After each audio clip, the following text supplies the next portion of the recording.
Welcome. I guess this is session 2. I'm Jean-Michel Maarek. I'm going to be the moderator and as well the first speaker for the session. Then we have Dr. Seema Shah-Fairbank and then Dr. Santiago, who is going to conclude the session.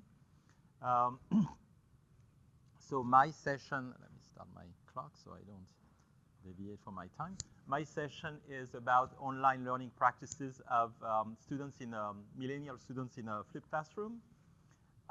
So I'm going to say a few things about millennials and the flipped classroom. I must admit, when last year the theme was selected at Cal Poly Pomona, I didn't know what millennials meant, but I've learned since. I have looked at my kids also. So I'm going to say a little bit about what the project was about, and then how I looked at the data, what I found, and then some take-home lessons. So a little bit what was said this morning about the millennials. They are team-oriented. They enjoy cooperative work. They feel special. The idea is, they've always had, the parents around them. Every sport they engaged in, they received medals or trophies or something at the end, and so they feel, they want this feedback, and they feel, this is me. I mean, also the families have decreased in terms of size, so each kid is, feels special directly. We all know that they are technology savvy, that they are always connected to one another and connected to sources of information through their phone, through their various media. And then they are pressured. They have many things in their lives, as speakers also said this morning. And because of this, they want to know, did I do it well? Can I move on to something else? And so on and so forth. They are used to multitasking, and they have a fairly short attention span. Now, the flipped classroom, many people are familiar with the flipped classroom, but the idea is that the learning content is summarized in short, typically video presentations. Very often, the instructor records their own videos, edits them, cuts that, and then puts that online. And the students are supposed to watch this before coming to class. And then when they come to class, they do group activities, they do projects, they do all kinds of stuff. In this way, they also get immediate feedback from the instructor, because the instructor, the teaching assistants are roaming the room. And, and at the same time, they also give feedback to one another. They are working together, and they get feedback from one another. So how do the things work together? Well, the millennial, being team-oriented, are going to be thriving in these in-class collaborative activities. Because they feel special, they are now put in charge of their own learning. They have to watch the video. We sort of trust them that they're going to do it. The barrier of the lectern, the instructor sitting behind the lectern and professing, to the people who are here to learn, this is disappear. Now the instructor is among them. And so that makes them feel, I'm not, a different class. I'm in the same class as the instructor. They would call you by their first name, by your first name, if you let them. Sometimes we do, sometimes we don't. And then they also get immediate feedback. They get feedback from themselves. They get feedback from the instructor and the teaching assistants who are right there. They are pressured. They have these short online lessons. They can view them from anywhere. They can view them at twice the speed. I was quite disappointed to hear that the students were watching all my videos and I sounded like Donald Duck, but that's just the way it is. And then the technology savvy part is that the content is available online, and then they can speed it up or slow it down. So of course, all of this is underpinned by the fact that we assume that they watch the online lessons, but we don't really know. So my question was, do they watch? Who watches? Does that make a difference if they watch? And then based on that, what can I do to improve their viewership? So the context I used was 2 courses that I teach that are upper level. One is a junior and senior mix that is taught in the spring semester. Half of them are juniors, half of them are seniors. The fact that they are seniors in the spring semester is quite a factor, as we will see. And then what they learn in that class is analog electronics, sensors, amplifiers, active filters, and so on and so forth. And then the other course is their capstone design course. In our institution, it is a one-semester course, and they can take it either in the fall or in the spring. And then as part of the course, they do their senior project as well, but we have a lecture part, which is basically teaching them some of the engineering design process or reviewing it, and also teaching graphical programming with LabVIEW. So both courses are structured in the same way. I've done the flipped classroom in the electronics course since 2014, and then the other one since 2015.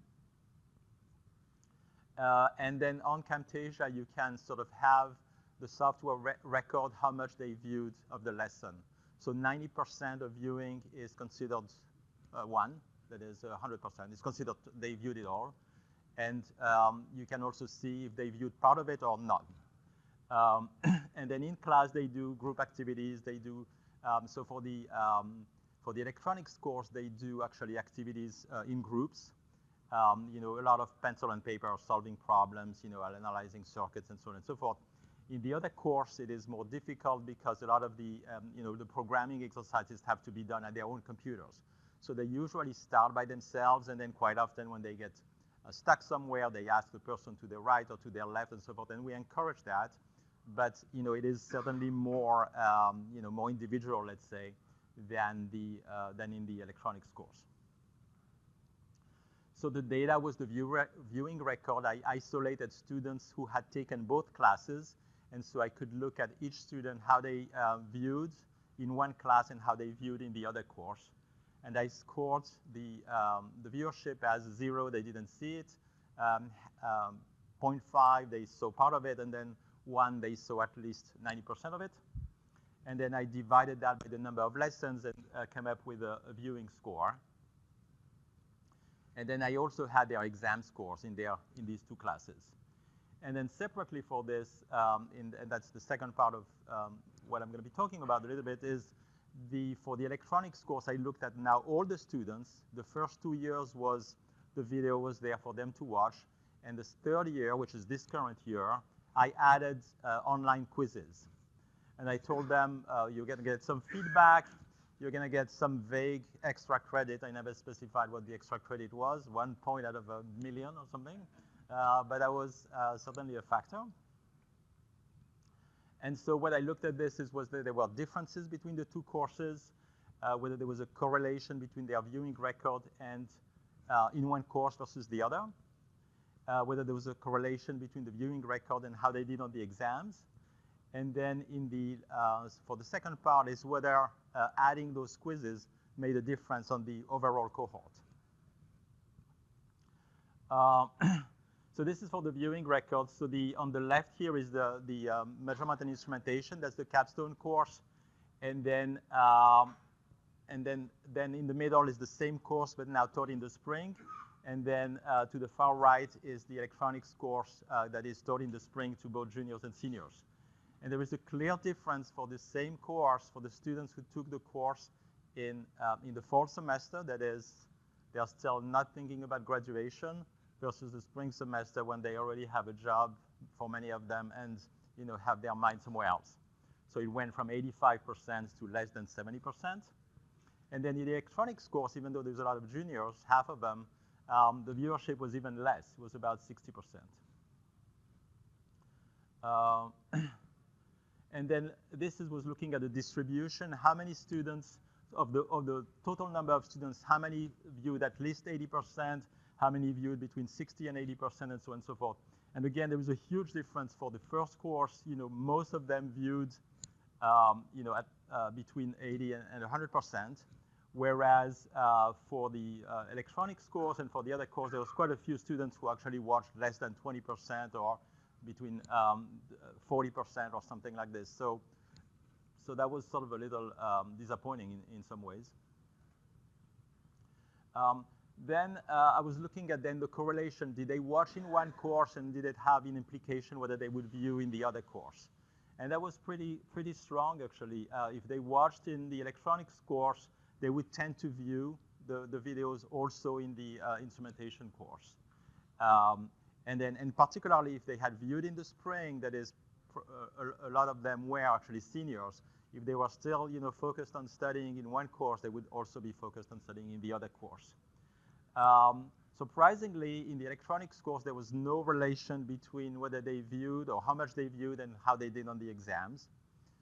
And I think a lot of this was because a lot of the activities that they did was enough to give them enough material that they could then actually address the exam questions. In the other course, on the other hand, there was a big difference. There was certainly a correlation between how much they viewed and how they did on the exam. And part of it is also that the electronics course has a textbook and so on and so forth, so they could use alternative resources, whereas for the programming course, they had to actually watch the videos to be, just doing the exercises in class was probably not enough. And then this is the looking at adding online quizzes. So this year I added online quizzes in every lesson of the electronics course.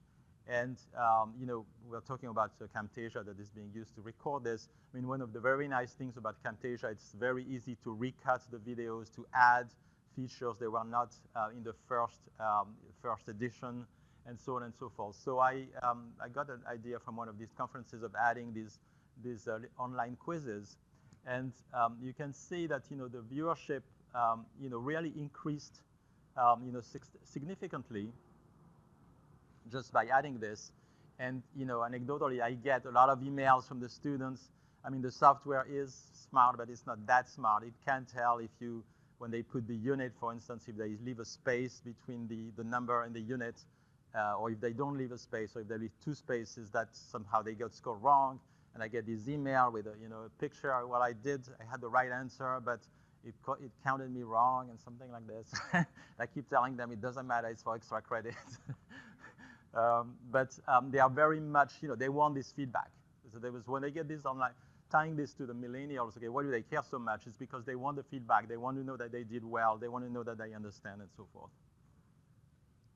And this is looking then across the semester for the same students, what happens for not having the online quizzes, which is the blue bars, versus having the online quizzes, which is the orange bars. So they all start, they are still, very motivated and so on and so forth. So during the first 4 weeks, a lot of the students watch the videos. And then without the quizzes, as the semester moves on, the viewership decreases. They are less motivated, or they are distracted, or something like this. On the other hand, adding those quizzes, and understandingly the last, I just used 2 weeks of the last set there, because week 15 is this week. The viewership was sustained, throughout the semester. So adding these online quizzes really kept them, they wanted to know how they did. They wanted to know if they understood. It was sort of a game, I think, to them, that they could answer the questions right away and then know if they knew the material. So take-home lessons in general, they do watch the lesson. Getting 80% or more for the fall semester was actually pretty good. But there's a lot of things that come into play besides their own internal motivation. Certainly the time of the year, and for the spring semester seniors, it's sort of a bad time to teach important material. They have understandably distractions. Their viewing habits are the same or similar or correlated between courses. That is, if they tend to do it in one course, they will tend to do it in the other course as well. And so if we can motivate them to watch in one, then hopefully that will carry over. There is not necessarily a correlation, which in a way is a good thing, because the whole idea of the flipped classroom is that most of the learning takes place in the class through the activities that they do. And so if by doing the activities they experientially get the content of the material, then that's good, right? What happens in the lesson, they sort of get it in a different way by doing the activities that we have them do in the classroom. And then adding these built-in quizzes, I think, added quite a bit in terms of their motivation, and their, it certainly increased their viewership. So I'm going to want to see how this carries on, certainly in the other class, now that I'm going to try to make built-in quizzes for the instrumentation class and the graphical programming class. and then I'll report that later. Thank you.